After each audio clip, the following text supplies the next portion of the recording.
যে C king আসে এবং মানুষদের উপর প্রায় আক্রমণ করে। আর তখন এখানে চলে আসে হচ্ছে জেনোস, আর সে এসে সি কিং এর উপর একটা জোরদার অ্যাটাক করে, আর এতে সি কিং দেয়াল ভেঙে অপর পাশে পড়ে যায়। আর তখন সবাই মনে করে যে সি কিং কে সে হারিয়ে দিয়েছে এবং সবাই খুশি। वाह क्या सीन है, वाह क्या सीन है। হাততালি প্রায় দিতে থাকে, কিন্তু তখনই সি কিং পেছন থেকে এসে জেনোসকে অনেক জোরে একটা ঘুষি মারে। गजब बेइज्जती है। এবং এই ঘুষির পরে এত ছিল যে জেনোসের মেটাল হাত ভেঙে যায়। এবং এই বেচারার হাত পা শরীর যে কতবার ভাঙছে ভাই, প্রত্যেকটা এপিসোডে একবার করে। মানে আমরা সেভেন্স 420 তে নতুন যে সিরিজটা শুরু করেছি, ওইটার নায়িকার যেমন বারবার পায়খানা আসে, সেরকম ওর বারবার খালি হাত ভাঙে। তো যাই হোক, আমরা দেখি জেনোসের হাতটা সিকিং এর হাতেই রয়েছে। আর এদিকে হিরো অ্যাসোসিয়েশনের ম্যানেজার এটা ভাবছিল যে সাইতামার মতো এত দুর্বল একটা হিরোকে কি সিকিং এর কাছে পাঠানো ঠিক হবে। गजब बेइज्जती है। মানে সিরিয়াসলি ভাই, সাইতামাকে তোরা চিনোস? তো যাই হোক, শেষ পর্যন্ত তারা ভাবে যে না, সাইতামাকে আমাদের পরীক্ষা করা উচিত, এবং তারা সাইতামাকে সিকিং এর ঠিকানা জানিয়ে দেয় এবং তাকে বলে যত দ্রুত সম্ভব সেখানে পৌঁছাও। আর গত পর্বে আমি একটা ভুল বলেছি যে সাইতামা উঠতে পারে, অ্যাকচুয়ালি সাইতামা উঠতে পারে না, সাইতামা লাফাতে পারে। আর আমি তো তোমাদের কাছ থেকে বলেছি যে আমি ভুল করি, তোমরা শিখিয়ে দাও। যেমন আমি জেনোসের নামটাকে জোনাস বলেছিলাম, সনিককে মেয়ে ভেবেছিলাম, এবং সাইতামার যে উড়ার ব্যাপারটা বলেছিলাম, এগুলো তোমরা কমেন্টে ঠিক করে দিয়েছিলাম, আমি এখন ঠিক করে নিয়েছি, শিখলাম। তো ধন্যবাদ আমাকে শেখানোর জন্য। তো যাই হোক, এরপর আমরা দেখি সি ক্লাস হিরো যতগুলো ছিল সবাই একটা ছোট ট্রাকে করে মনস্টারের ভয়ে শহর ছেড়ে পালাচ্ছিল। বাহ, মাইটা হিরো।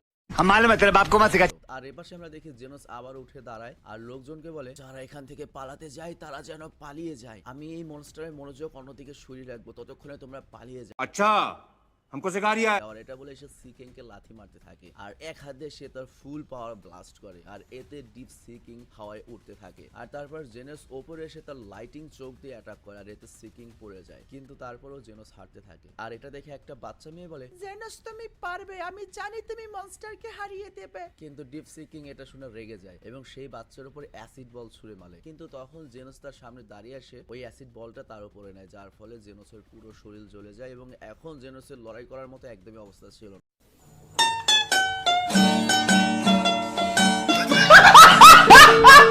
দেখতে পাচ্ছ জেনোস পুরো ল্যাটা ভ্যাটা হয়ে গেছে। তো এরপর ডিপ সি কিং যখন জেনোসকে পুরো ল্যাটা ভ্যাটা করতেই যাচ্ছিল, আই মিন সাফারি কিরকিরা করতেই যাবে, তখন এখানে আসে আমাদের এই সিরিজের সবচেয়ে শক্তিশালী সুপার হিরো মুমেন রাইডার, যে শালি bye bye tata goodbye गया।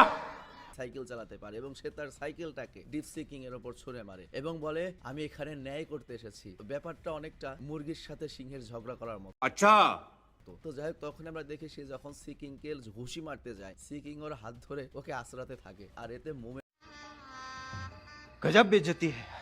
রাইডারের অবস্থা আত্মরা হয়ে যায়। আর তখন আমরা দেখি সি কিং আবারও জেনোসকে মারতে আসছিল, কিন্তু আমরা দেখি তখনও মুমেন হার মানে না, সে জিন সিং এর উপর সি কিং এর উপর আবার অ্যাটাক শুরু করে। আর তখন ডিপ সি কিং রেগে যায় এবং ওকে তুলে একটা আছাড় মারে। আর মুমেন রাইডার তখন বলে আমার কাছ থেকে কেউ বেশি কিছু আশা করে না, কারণ আমি নিজেও জানি আমি হিরো হওয়ার যোগ্যও নও, জীবনে আমি এই ক্লাস হিরো হতে পারবো না, তবু আমি শেষ পর্যন্ত চেষ্টা করে যাব। আর তোমরা জানো যারা এই টাইপ কথাবার্তা কান্দাকাটি বেশি করে তাদের উপর মানুষের ইমোশন একটু বেশি থাকে, মানে যোগ্যতার চেয়ে ক্ষমতা যাদের কম তারা একটু কান্দাকাটি বেশি করে, আর কান্দাকাটি দেখলে মানুষ ইমোশনাল হয়ে যায়। তো এই জন্য মানুষ ইমোশনাল হয়ে যায় এবং ওর মধ্যে থেকে একটা বাচ্চা চিৎকার করে বলতে থাকে মোমেন রাইডার তুমি ওকে হারাতে পারবে। আর বাকি সবাই তখন বাচ্চার মতো ওকে সাহস জোগাতে থাকে। আর তখন মোমেন রাইডার জোশে চলে আসে, যেমনটা আমরা স্পিড খাওয়ার পরে হয়ে যাই। আর এরপর সে যখনই ডিপ সি কিং কে ঘুষি মারতে যায় তখনই ডিপ সি কিং উল্টো ওকে ঘুষি মারে।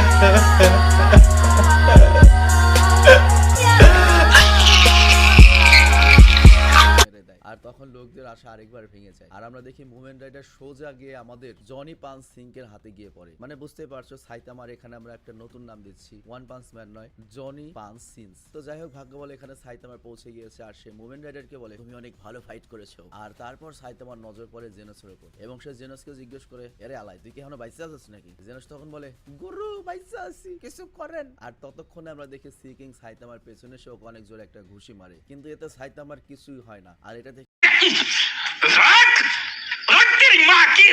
সি কিং খুশি হয়ে বলে বাহ, বাকি সব হিরোরা সব গরু ছাগল ছিল, কিন্তু তুই সবার চেয়ে আলাদা, তোর সাথে अच्छा ফাইট করে মজা হবে। আর সাইতামা তখন বলে তুই কিসের সি কিং রে ভাই, তোর ঘুষি তো অনেক দুর্বল, খাস না নাকি? আর এখানকার লোকজন যখন এসব দেখছিল তারা তো কেউ সাইতামাকে চিনে না। তো ওদের মধ্যে থেকে একজন বলে ওঠে এটা সি ক্লাসের সেকেন্ড র্যাঙ্কের হিরো। তো ওই সি ক্লাসের নাম শুনে লোকজন আবার নিরাশ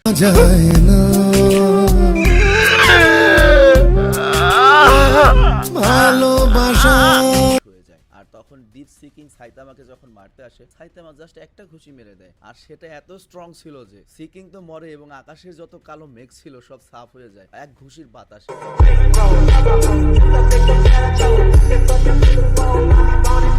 আর রোদ পড়তে থাকে এবং সিকিং মারা যায়। তো যাই হোক, জেনো সেটা দেখে হালকা একটু স্মাইল করে এবং বলতে থাকে এটা তো হওয়ারই ছিল, গুরু বলে কথা। আর তখন লোকেরা বলতে থাকে এই মনস্টার একটা ঘুষিতে মারা গেল, আর তার মানে বাকি সব হিরোদের ক্ষমতাও ছিল না তাকে হারানোর। আর তারপর বলতে থাকে হিরো অ্যাসোসিয়েশন কি সব লোকদের সিলেক্ট করে যারা আমাদের ট্যাক্সের টাকায় বেতন পায় কিন্তু আমাদেরকে রক্ষা করতে পারে না, কারণ এই মনস্টারকে তো এক ঘুষিতেই মারা যেত। তো সাইতামা দাঁড়িয়ে তখন এগুলো শুনছিল, আর তখন সে বাকি সব হিরোদের সম্মান বাঁচাতে বলে ভালো হয়েছে আমি এখানে লেটে এসেছি, কারণ বাকি সব হিরোদের সাথে লড়াই করে এই মনস্টারটা দুর্বল হয়ে গিয়েছিল, যার জন্য শেষে এসে ওকে আমি এক ঘুষিতেই হারিয়ে দিতে পেরেছি।